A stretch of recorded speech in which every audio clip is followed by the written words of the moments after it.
So recently it came to my attention that there was some information about the Profaned Greatsword that I was lacking.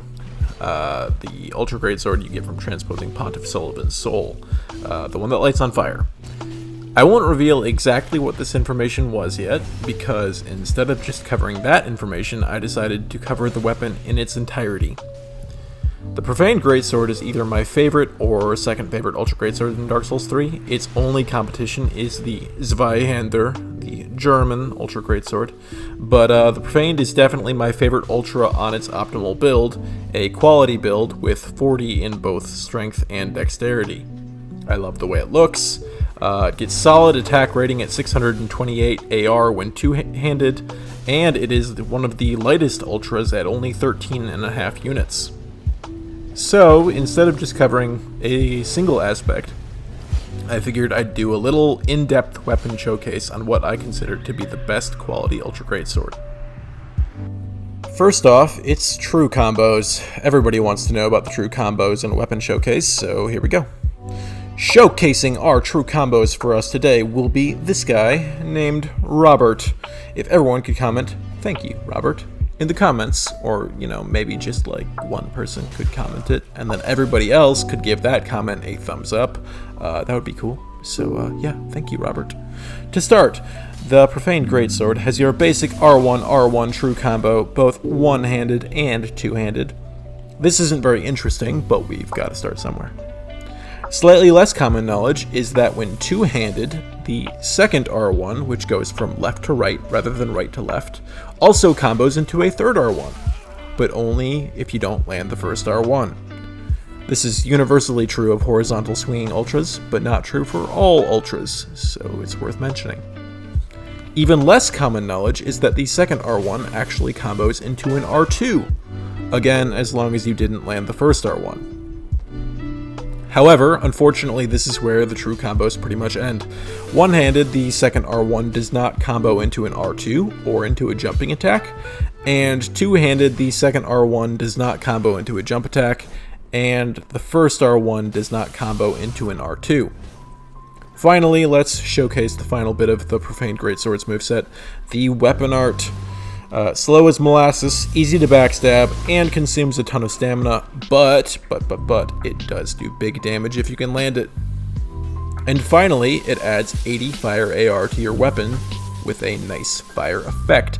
And it's this weapon art buff I want to focus on today. I was curious if the fire AR added actually was worthwhile in PvP.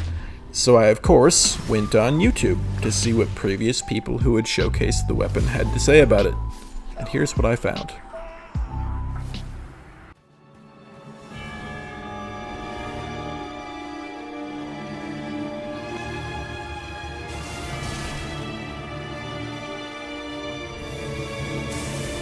Because when you do it, it sets the sword on fire, which boosts the attack power all the way up to 708, which is pretty dang high. The battle art applies fire damage on the weapon, an increase of 80 fire damage. Pretty sweet, but you do need to initiate the battle art attack, which consumes a shit ton of stamina. So I recommend you use it in the heat of the battle, as it only lasts for 15 seconds. Damn, those are some seriously positive recommendations for the weapon art buff. You've got the game economist saying it hits really hard while the buff is active. You've got Moose Torrent saying that the AR after using it is pretty dang high. And you've got PvP skills saying it's pretty sweet. So this buff must add tons of damage. But I was looking for a little more quantitative analysis, so I called up I Am Amish for some testing. I'm going to hit him with the full moveset unbuffed, and then buff up and see exactly how much of a crazy damage increase we're looking at. Because like PvP skills said, the buff doesn't last that long, and the weapon art costs 27 FP to use. And like the game economist said, it does leave you really exposed. So this damage increase better be worth all of that. Vegeta, what does the scouter say about his power level? It's over 9,000! What, 9,000? There's no way that can be right! Cut it!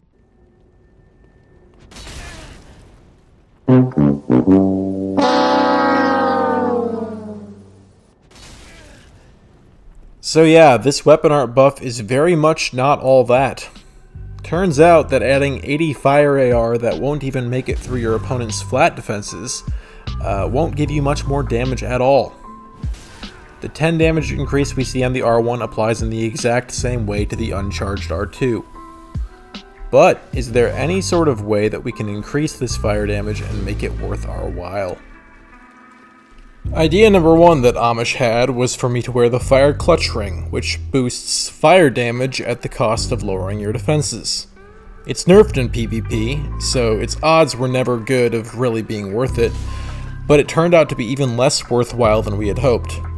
It didn't increase the damage of the unbuffed moveset at all, as expected from a weapon with 628 pure physical AR, but the damage increases on the buffed moveset were completely laughable as well. The buffed R1 increased in damage by 1, from 369 to 370 damage, and the buffed R2 increased in damage by 1 as well, from 460 to 461. So basically we threw the Fire Clutch Ring in the garbage where it belongs. But we tried out something else. As a boss weapon with a self buff, there's obviously no way to buff it with a bundle or Karthus Flame Arc as well, on top of its self buff. So the only other option is that there's another source of fire damage from the Profaned Greatsword itself. And interestingly enough, there is another source of fire damage. To illustrate, I respec'd into a build using a sharp Astora Greatsword with 16 strength and 79 dexterity, resulting in a 628 AR Ultra Greatsword when two-handed, exactly the same as the Profaned when unbuffed. As expected, the Astora Greatsword R1s did the same damage as the unbuffed Profaned R1s, the R2s did the exact same damage as the unbuffed Profaned R2s, but on the charged R2s, there was a sudden contrast in damage. Turns out that accompanying the fire effect on the fully charged R2 of the Profaned Greatsword is an actual minor addition of fire damage. Interestingly, there's actually so little fire damage added here that the Clutch Ring didn't even add any damage to it in the unbuffed state, hitting for 706 unbuffed regardless of whether it was worn or not. But the final question that needs to be asked is, do the two types of fire damage on the Profaned Greatsword stack? Does the 40 or so fire AR from the fully charged R2 stack with the 80 fire AR from the weapon art buff? And the answer is yes, resulting in a damage increase of not 10 HP, but instead 26 HP. So, is there any way to make the Profaned Greatsword weapon art worth it? I don't know, maybe if you like a fuck ton of fully charged R2s or something. No, it's still pretty bad.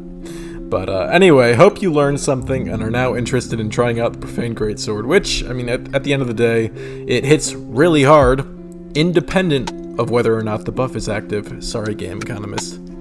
Overall, I would rate this weapon a Pretty sweet. out of 10. I'll add Amish's defensive stats on the final screen in case you're curious. Keep it silly, y'all.